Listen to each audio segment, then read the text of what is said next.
Couldn't get my music going, and here we are now, live. KTSP live here from Santa Monica. Good morning, everybody. Thanks so much for what do you want to call it now? Tuning in? I guess we'll call it tuning in.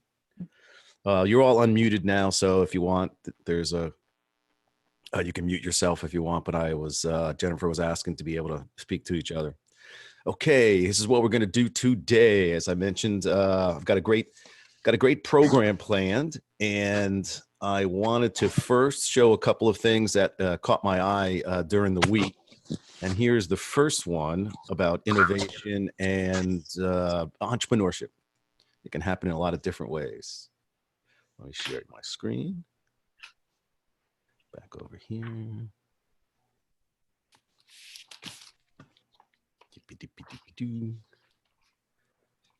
I'm going to go right here.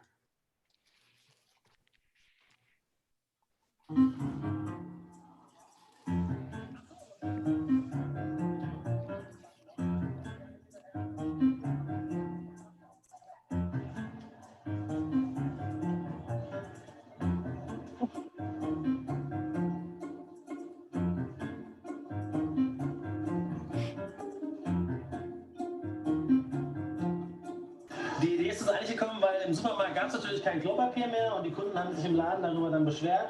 Und dann haben wir mit einer Kundin darüber gesprochen und sind dann natürlich so drauf gekommen, okay Mensch, wir müssten einfach Klopapier zum Essen machen. Und so ist die Idee dann eigentlich entstanden und dann haben wir als Spaß halt diese 8 Stück gemacht, die waren aber dann ganz schnell weg, sodass wir halt gar nicht mehr nachkamen mit neuen machen.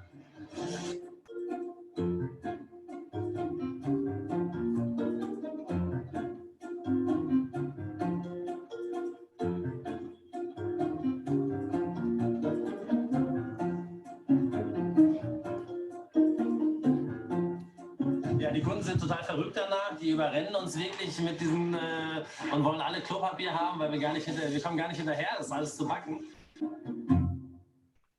Too cool, too cool. So even in today's world here, they can come up with something, be a little more innovative and creative. So we're here. What we're going to do, what I've planned for today is interviewing an entrepreneur. And this is Adriene Johnson. Say hello, Adriene. Hello, everyone. There you are. Oh, look at you. I'm right here. You got the bookcase thing going Yes. on. Nice. You've been watching ESPN. And CNN. And CNN, yeah, with the bookcases in the back. I got to get one of those. I'll get a little backdrop here. So Adriene, you're in this class, Business 63 class, and I wanted to bring her on to tell some stories about being an entrepreneur, what she went through, what she's going through now, the changes that she made, to give you some insight into what other folks have done or going through the same path that you are. And also you can ask questions and we can have a little bit of a discussion here before we get on to the other stuff.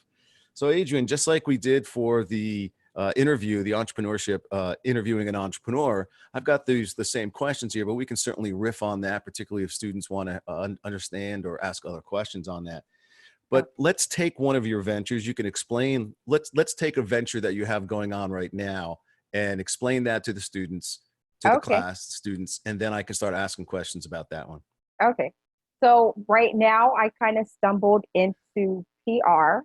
And it's been really great. I've had so many clients lined up, having meetings. And I apologize, my LinkedIn, I was supposed to get it up and running, but I've just been so busy writing press releases. I just had a press release that I published yesterday, and it's for a nonprofit called Mending Kids. And what they're doing, they are a nonprofit, and they do surgical care for children in the US and internationally. But because of the health crisis that we're in now, unfortunately, they've had to stop all of their missions. So they've donated all of their supplies to Doc Wilder State Beach, and that's acting as a quarantine zone right now. So I wrote up a press release, and it was published last night. Sweet. But you said you stumbled into PR because when last we met our hero, you were involved in what was the first one that you had for the plants? It was called Dirt I Dig It. And Dirt I Dig It. Yes. Container gardening for people with limited space. So apartments, condos. And that was more of a hobby for me. And it was just, it was a little bit too time consuming. I've always, I've been, I've always. Well, people can look at that if you want. Okay. Yeah. There we go. Dirt I Dig It. And also, so what happened, it was a little too time consuming. And then I started doing PR for a band called The Real Stills. Could you pull that up? Look them up. They're a fantastic band, really great. Who do you want me to pull up? The Real Stills. The Real Seals? Still, STILLS. Right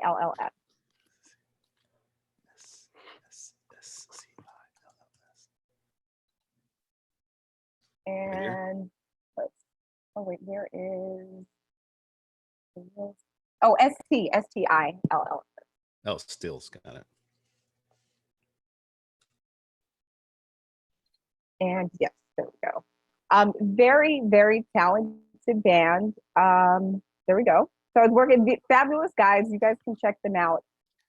Things were going a little too fast. They started to blow up, and I felt that I wasn't yet ready to take on something that big. I took some PR courses, and over time, I did some writing for them, and then I just kept getting recommendations. So it happened. I don't know how it happened. It just happened. How did you bump into the real Stills? So they play in Pasadena at oh my goodness, what is it called? They play at oh, I can't think of it. They That's all right. do live. They do live music. I live in South Pass, and I just started talking to them one day. I started building up a following for them. So we had regular customers coming in, and yeah, that's how it all started. And it just happened by chance. I'm going to argue it didn't happen by chance because you went through all these other different ones that we had conversations about. But Right. Now after the Dirt I Dig It, because I like this story, is after Dirt I Dig It, what did you do after that? After I'll tell you, like, one, because what was amazing was that you started doing it, and then all of a sudden you started growing for restaurants. Right. So it was for a beverage company, but they weren't quite ready. So I couldn't put my life on hold to wait for them to get ready. However, I'm doing PR for them. I'm doing press kits, press releases for them right now. So yeah, you know what I've done. You have to, as an entrepreneur, you have to put yourself out there. You have to talk to people wherever you go, because you don't know who you're going to meet. You don't know, they could be valuable to you. You could be valuable to them. So I say talk to everyone. And yeah, and it's not luck. I don't believe in luck. You have to create your own opportunities. Sure. Things will fall in place for sure. It just happens. It's one of those things where you begin to look at, well, how did that happen? Well, it's so many of these different things that happen every day. One thing. John, this is your full-time job, this PR now, or just a side hustle? Yes. Oh my gosh. It's turning into a full-time job. Yes. And you do all from your home, or you go out and, well, right now, of course, we're all doing everything remotely, right. But so it all started there, and you figured out how to do the pricing. And were there any stumbles along the way? I've always been a pretty good writer, maybe with formatting the press release, but still I would ask someone who's in the industry, who's been in the business. And yeah, if I have questions, don't ever be afraid to ask. And that's, yeah, I've done that. And so far I've had 3 press releases released, and I just started doing PR in February. Well, I met the real Stills in November, and I started taking on PR full-time in February, and it's been really great. Oh my gosh, that's so cool. Because you also have, what, 4 children? 4 children. So this is a little bit of a side hustle that worked into now, which is a full-time gig. So pretty good. Right. See how I use gig there, because you got the music shows going on. Right. And so, also, go. One thing, I'm still going to do Dirt I Dig It, but it's going to be more of a hobby. I'm working on a blog for that right now. So. And that's one of the fun parts of it as well, too, as we always talked about. You may really like it, but if nobody really wants to pay for it, at a level that makes it worthwhile for you to do it as a full-time adventure. But now you can just keep it as a hobby. I mean, I do gardening as well. I mean, I do barbecue, and people go, why don't you start your own? No, that's a lot of work. And I'm not sure to do that. It's just not going to be worth it, in my view. So, so having it that, but in this particular case, when we talk about the side hustle, this certainly started with under $100, the whole PR thing. Oh, absolutely. Absolutely. My laptop, I already had a laptop. Writing, yeah, that's about it.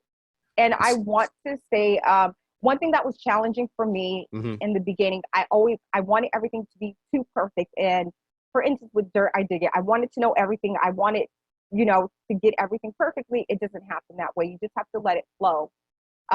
With PR, yeah, you know, everything just started to flow. And then after that, I started getting recommendations from other people, word of mouth. Word of mouth. Right. So it wasn't the Instagram, it wasn't the TV ad, it wasn't any of those. It was just your good work. I always talk about that because you took my selling class as well too. I always talk about that. You can spend all the time you want, or all the money you want. If your product or your service isn't top, then somebody will buy it for a little bit, but it won't last. Right. So let's say, so we have entrepreneur. Anybody want to ask Adrienne, is there anything else you want to add? Because you know what I'm trying to do with this conversation. Anything you want to, tell the folks, if you will? Number one, you just have to do action. You have to be action oriented. You just have to do it. It's a little scary, yes, but once you get over it, it's a learning experience. And I don't believe that they're failures. Failures are, I think it's successful because you learn from it. You just have to pick yourself up and just keep going forward. Yeah, I just saw it on my LinkedIn feed where someone came up with fail as first attempt in learning. Right. So I thought that was pretty clever because I don't like the word fail. I just don't like that one. But we're trying to come up with another one. I don't want to be too catchy on that. So anyone have any questions for Adrienne while we're on the line here? It's like a call-in show. Come on, somebody have a question. Let me go back to here. Maybe you got to unmute you guys. Nope. So what exactly was? Oh, there we go. We got somebody. Yes. The dig it thing. What exactly was that? What did you do for that? So it was container gardening. So I was going to do videos and show people how to garden, but it was a little too time consuming. I do have 4 children. Plus I also work at SMC. I was working for the Department of Communications and Academic Relations. So I had all of this going on. I didn't have time to garden. Okay, so it was more like a side thing that you really genuinely like to do. You just were gonna have other people be able to. Right. Okay. Adrienne, you always have a great presentation on that. When I was 5 years old, what I asked for from my parents were, I wanted some dirt and a pot and some seeds. And I'm like, what? But since you were that young. Right. Any other questions? Because now, Adrienne, what you're saying is that you also did a part-time job at Santa Monica College in the PR communications department. Right. And then, so that led to the next one, led to the next one, led to the next one. And here you are, your own gig in PR.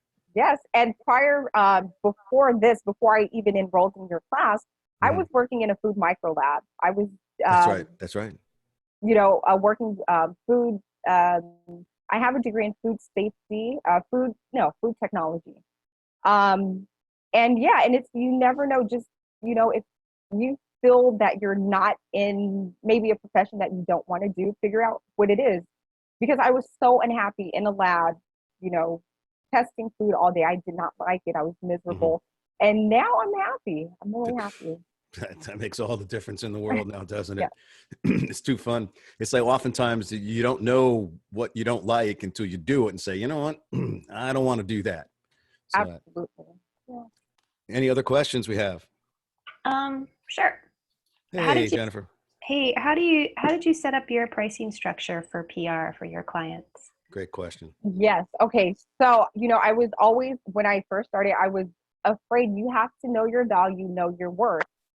So when you do PR, you can either do it hourly or you could do it on a retainer. It depends. So for the nonprofit, because it is a nonprofit and, they get their funding from donations, I charge a little bit less than, say, a bigger company. So I have another, they make, like sheets and bedding. So I'm going to charge a little bit more for that company. So it depends, but I wouldn't lowball myself. Absolutely not, because you still have to, make sure you make an income for yourself. It's a real good question. I think where Jennifer's going with it is that when I learned in consulting, when I started in consulting, and this was many years ago, it's $75. You only really bill if you do it on a full time. If you do it by the hour, you only typically bill about 1,000 hours. So if you're going to charge $75 an hour, you'll make $75,000, and that's on a gross level. So you can look at it that way if you want to back into how much money do I need to do. But again, you don't know if the customer is willing to pay that. So Adrienne, did you have any other PR firms, or did you know from working at Santa Monica College what other PR consultants charged? No, I did some comparing. So I went on different sites that Okay, cool. For PR, yeah, to see what the range Is for yeah. that. Okay, great. So I guess the other question is, like, for example, in my business, which is turnarounds and workouts, which is what's going on right now. So I worked with a lot of lawyers as well. Lawyers would charge $350, $375 an hour and those things. When you start bumping up around 400, then people start raising their eyebrows. So we would stay a little less than that, 325, 300, just as we were looking at our competition. And the reason how we learned that was customers would say, hey, those guys are charging this, or we could see it when they would put in their invoices. So that's how we moved our things around a little bit. So because your next customer you might charge more to your next customer because you're better at it and you're going to start aligned with the market rates. Adrienne, yes? Yes. Oh, yes. yes. That kind of stuff. But that's a great question, Jennifer. And we're going to talk a little bit about that today, about how do you set up your pricing. But is there at some level, if you can't provide $75 or $100 an hour worth of value, then you're not going to be able to make a living out of it. You can do a side hustle, which is just fine, just fine, particularly if it's repeat. Cool. Adrienne, you are free to stay on to, because you got nothing else to do here with right. PR firm. Why don't you listen to Tom and his class for, all right. 2 hours though. Yes. All right then. Oh, you have another question. Go ahead, Eileen. Yeah. I just wanted to ask you, what has been your biggest challenge so far? Nice. My biggest challenge. So, right now, I mean, with the health crisis, I would think is the biggest challenge. I can't network. I can't go out to meet people. I can't, for me, that's the biggest challenge. Yeah. I think one of the biggest challenges always in any kind of consulting firm, or quite frankly, any other kind of business, is getting business. How do you sell? And with being quarantined here and that, it makes it more difficult that you can't have that word of mouth, or if it's, what do we call it, word of mouth or word of type or word of internet, something like that. Yeah. So that is the hardest one. And I think in any case, if you ask an entrepreneur, what's the hardest thing to do is making that first sale. Very exciting. It's also very exciting. It's one of those, oh, well, thank you very much. And you sign the contract. Oh, thank you very much. Then you go outside. Woo! Yeah. When you get that first sale. So cool. Any other questions before we let Adrienne go? Cool. Yes, I have a question. Oh, there we go. Jessica. Yes. So what are your responsibilities like when you take on a client? Okay, so the first thing, it would depend on what industry the client is in. So for Mending Kids, and you know what, I'll put a link to their webpage, and I'll put a link to the press release that I did. So it depends. So in February, they had one of their biggest fundraisers. So I did a media alert to announce all of the TV stations, the newspapers, that this is going to happen. Now, the thing with public relations is not advertising. So you have to work a little harder because we don't pay to get coverage in a newspaper. So this is where networking I really have to network and establish relationships. So to announce any event, or my last one, like I said, they donated their supplies. We have a shortage of supplies, unfortunately, for all of the hospitals. So this is a news story, it helps with branding also. So did I answer your question? No, you answered my question. Thank you. Okay, you're welcome. All right, then. Thanks, Adrienne. You're welcome. All right, bye-bye. Thanks so much. Bye. Cool. Now it's that awkward period, Adrienne, where you're looking at how do I get out of here, and we're seeing you, and you're looking at the screen. I know. Kill the video. Where am I? Kill the video. There you go. All right. All right. Excellent. Excellent. So that worked out well. Okay, she's got it. There she goes. At least killed that one. All right, super. So for today, again, thanks so much for tuning in. I'm liking that, tuning in. Thanks so much for tuning in on this. So we're going to go here to the syllabus, just show you what's going on here, and walk right down and see where we are right now. And so right now, we're in the idea of cash flow forecasting, break-even analysis, and financials. You didn't think there's going to be math. Today is going to be math. So it's a critical, it's a critical, you're going to have to know break-even analysis and cash flow forecasting. Cash flow forecasting is part of your assignment. I'm going to go through that today, and I'll show you where the templates are and how it works. And then the break-even analysis, that's for your work or for your own, I guess, call it edification or what have you. So you get to understand in terms of what's happening in your business and how much. So the big question is, how many burritos does Kenny have to sell to break even? And that's one of the analyses that we're due. The first thing I'm going to do right now is show you this, this idea of people have talked about it. I don't really use it a lot, but as I'm learning a little bit more, it's a good way to explain your business, not only to yourself, but to someone else. And it's called canvas. They call it a business canvas. So I have a short video on that, and we'll play that and show you how you do the business canvas. So, people they have all different maps to it. I'll show you one of them, and you're going to see one here, which is very popular by Strategizer. And it's about how do you explain your business to answer all the key components in a business. An organization's business model can be described with 9 basic building blocks: your customer segments, your value proposition for each segment, the channels to reach customers, customer relationships you establish, the revenue streams you generate, the key resources and key activities you require to create value, the key partners, and the cost structure of the business model. But it's not sufficient to just enumerate the 9 building blocks.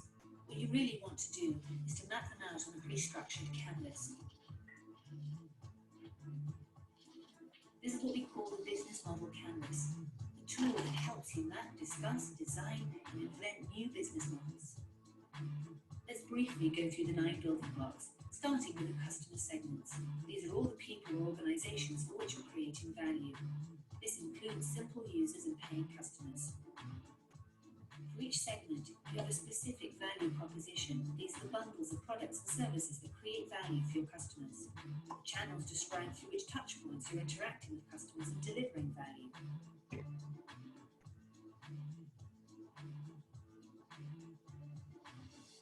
Customer relationships outline the type of relationship you're establishing with your customers. The revenue streams make clear how and through which pricing mechanisms your business model is capturing value.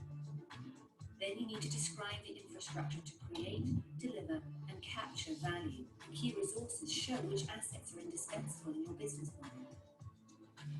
Key activities show which things you really need to be able to perform well.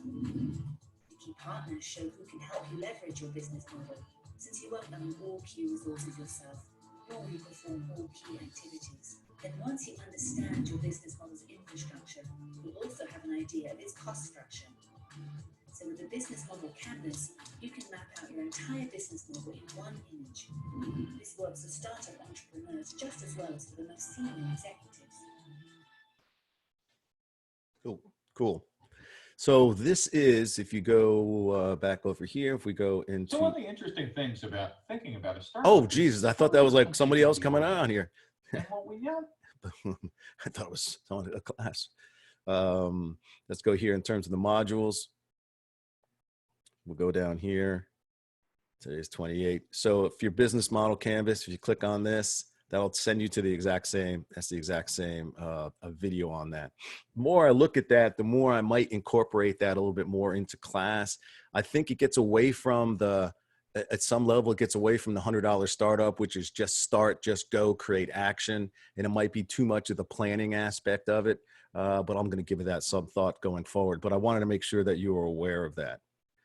Now, this is what we're going to do. This is going to be great. All right. So this is also available on modules, and this is from Heidi Neck. You can see down here. She's the head of entrepreneurship over at Babson College and is a pal of mine.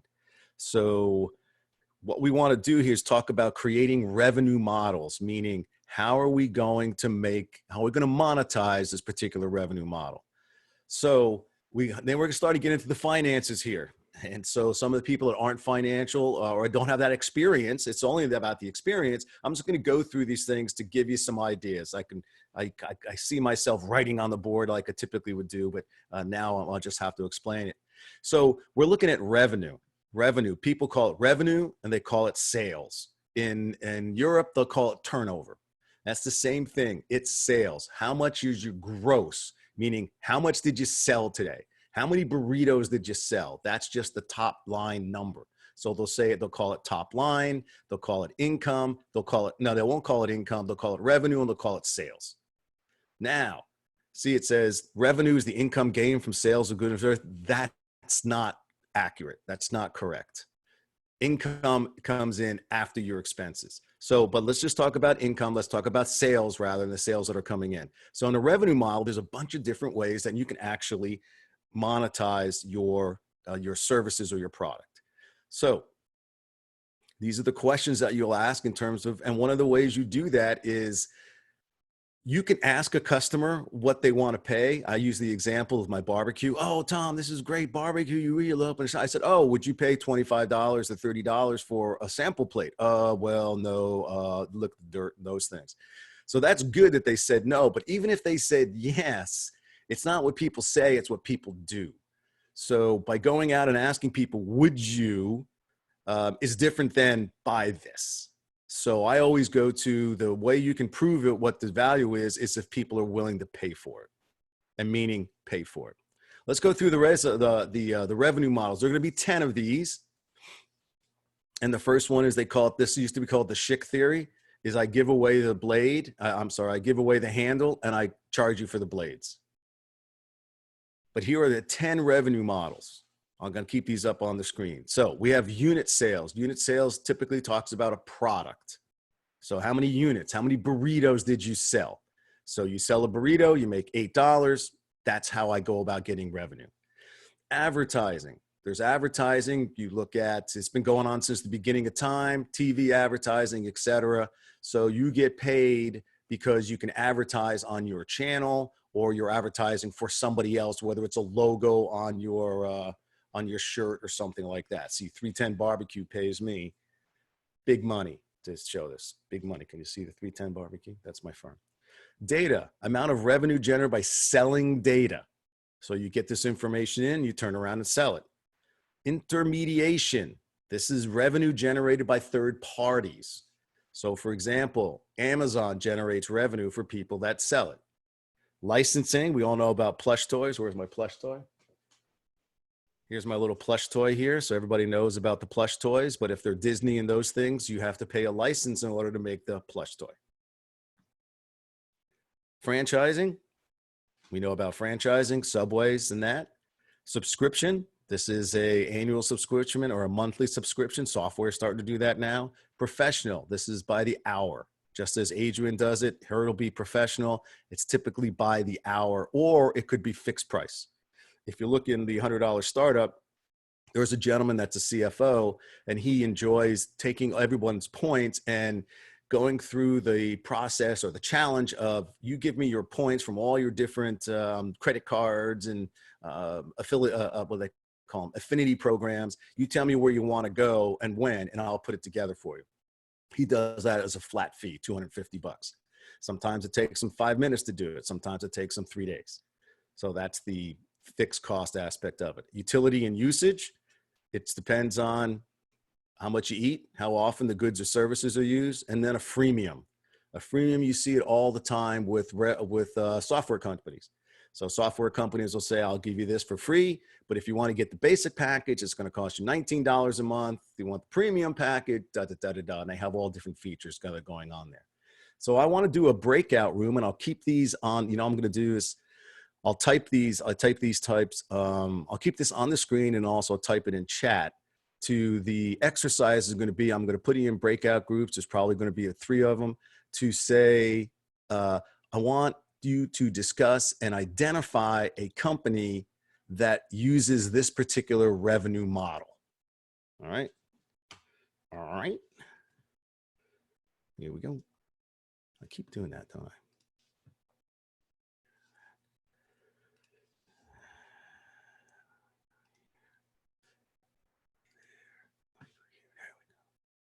There we go. Come on, buddy. See, I got to stop the share in order to do this. All right, breakout rooms. All right, we're going to go into 3 rooms and off you go. I'm opening all the rooms. And yeah, so I'll identify a company that uses each of the revenue models discussed. Okay, cool. I'm going to go back over here.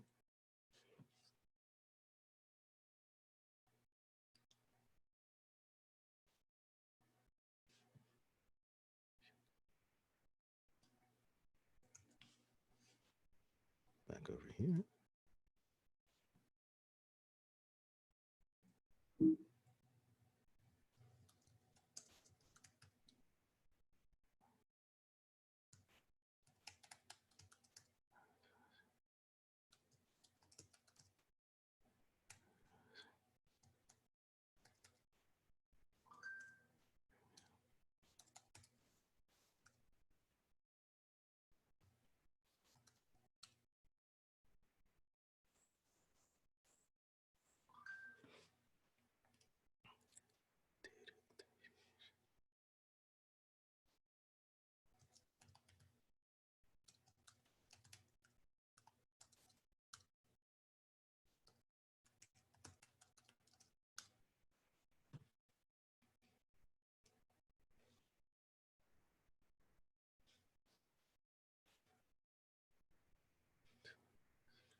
Cool.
Yes, you can go through this. And I think one of the other things that's going to come out is you're going to be able to identify companies that use multiple of different types of revenue models. Everybody's coming back. So I've got everybody coming back now. There aren't that many of us, so it's not, so it might even be easier just to have a conversation about this as we go through here. Let me bring up my chat and we'll go through which ones we had here. So we were just talking with Jessica's group, I think it was Jessica's group, about unit sales, and Walmart came up. That's a perfect example. Your grocery store, your bakery, it's a unit sales. They sell a roll of the cake toilet paper. They get X amount of whatever the German, you have X amount of euros for it. So that's a very typical way to go about doing it. You sell it by unit sales. How about advertising? Who has an idea for about advertising? Just yell it out. Who makes their money on advertising? By selling advertising. Billboard. Cord had mentioned, selling advertising. Yep. Oh, okay. Don't people So use you billboards? pay me to advertise on my blank. Oh, I see. Well, like click-throughs? No, that wouldn't be. So click-through is a little bit different. It's more of a Right. unit sales. People pay For Instagram. example, Facebook. Facebook, yes. Facebook has advertising. That's right. Spotify, yeah. Facebook. Instagram, like social media. Yep, all those guys are now doing more and more of advertising, but it all started with television. Yeah. Right? Television. The only reason we have these shows are to sell beer and cars. Because without the shows to turn into, they have to pay the money. They have to pay bills, and they do that by selling advertising time to those people. So if I create a great show or a great YouTube channel, and you come to me, or I drive you, or you come to me, and then other people can advertise on my channel, and you get to see it. And I make money because of that, because I did all the work to drive you to my channel. How about franchising? We knew that. I heard someone say Subway. Subway's perfect franchising. A lot of people try to franchise. Remember, there's a franchisor and a franchisee. Anything in legal terms that has an E at the end, that means me. So if I'm the franchisee, I'm the franchisor of Subway, and I pay Subway, the franchisor, revenue. I might even pay them just to get the franchise, and I'm going to pay them almost. They'll pay them for everything as well as a percentage of the sales. And you know how they do that is they tie into your bank account. So the cash registers are all tied in as long as they take that money out every day.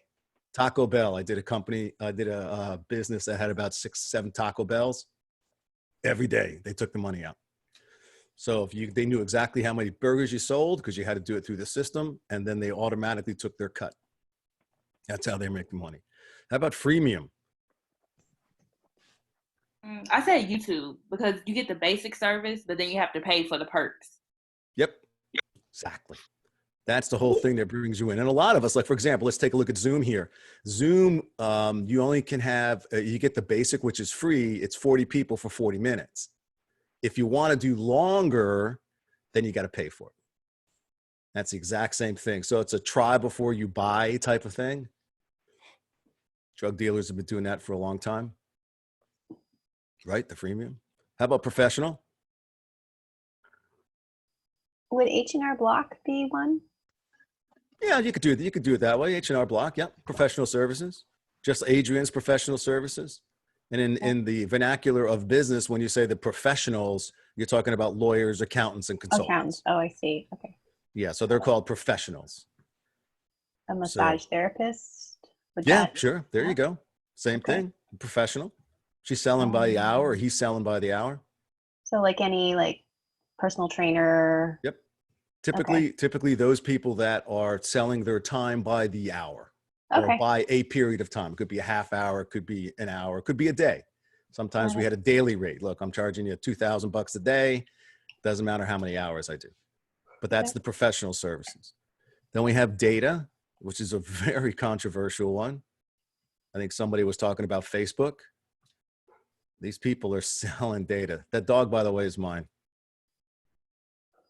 The dog barking in the background. She's a 6-month-old puppy. Very cute. So data would be. When you say data, you're not talking about just like cloud storage or something. Could any app be selling data? Like if you're using an app to do something, does that qualify as data? You need to